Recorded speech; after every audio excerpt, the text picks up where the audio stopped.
I'm doing my placement at Homes of Hope, so an organisation that works to address the issue of sex trafficking in the South Pacific. I'm doing my last fourth year work placement at a foundation called FENCE, the Foundation of Education of Needy Children, and we help and assist the poorest of the poor children stay in school.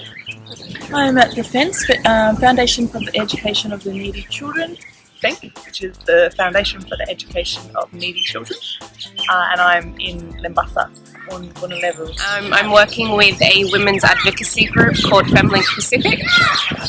So what they're all about is advocating on behalf of women. at the Samoa Prisons and Corrections Services.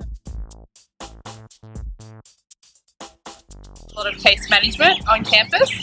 I'm running some groups as well with dealing with the issues of commercial exploitation of children. And I've also been able to do community outreach and going into settlements and villages. I've focused on the learning centres, so the children after school come to the learning centres so we can help them with the educational needs. We've done home visits into villages and settlement areas. I've also conducted a few workshops.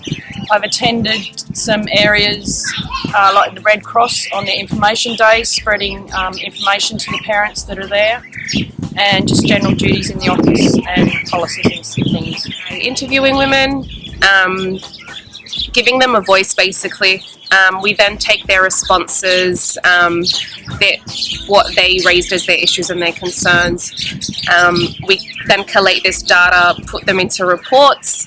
These reports then also go up to Parliament and our donors such as UN Women. I've also been working on a small research project looking at the push-pull factors of internal migration, which is something quite relevant to the clients that we work with, who a lot have come from regional or remote villages and have come to Lembasa, which is still considered a regional area, but are living in quite often the informal settlements for their children to access education or for someone to be accessing their health services here. Helping develop case management and offender plans. As it stands, there's nothing there in place at the moment, and so I work with the programs director. So on placement, I've been able to really develop my skills as a social worker, professionally and personally as well. Professionally, I've been able to build skills in counselling, in a lot of interpersonal skills with being able to sit down with our clients on campus. I've taken a lot of things for granted within my life, and coming to a place like Fiji, you actually get to appreciate the fine littler things in life. For example, hot water isn't a necessity in every person's house in Fiji. I've learned a lot about Fijian culture. I think that's the main thing coming over here. How warm and welcoming everyone is in Fiji. And I've also learnt the difference in the way that organisations work here in comparison to back home in Australia. How I'm able to personally help myself culture-wise and learn more about my culture that hasn't really been taught by my parents, but I come here and I can learn.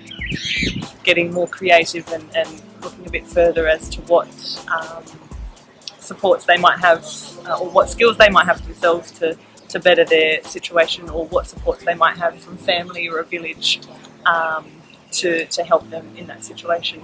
As important as it is to have direct social work, and as much as I wanted to do direct social work, it is equally as important to have indirect social work in terms of getting them start having structured programs and running up the policies and getting the case management.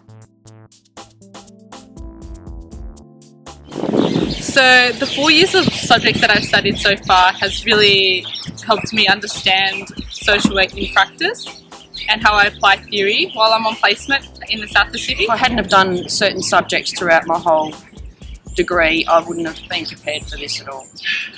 I think while you're actually doing a subject or doing a semester, you don't really see how it can benefit you in practice, because you're focused on the theory.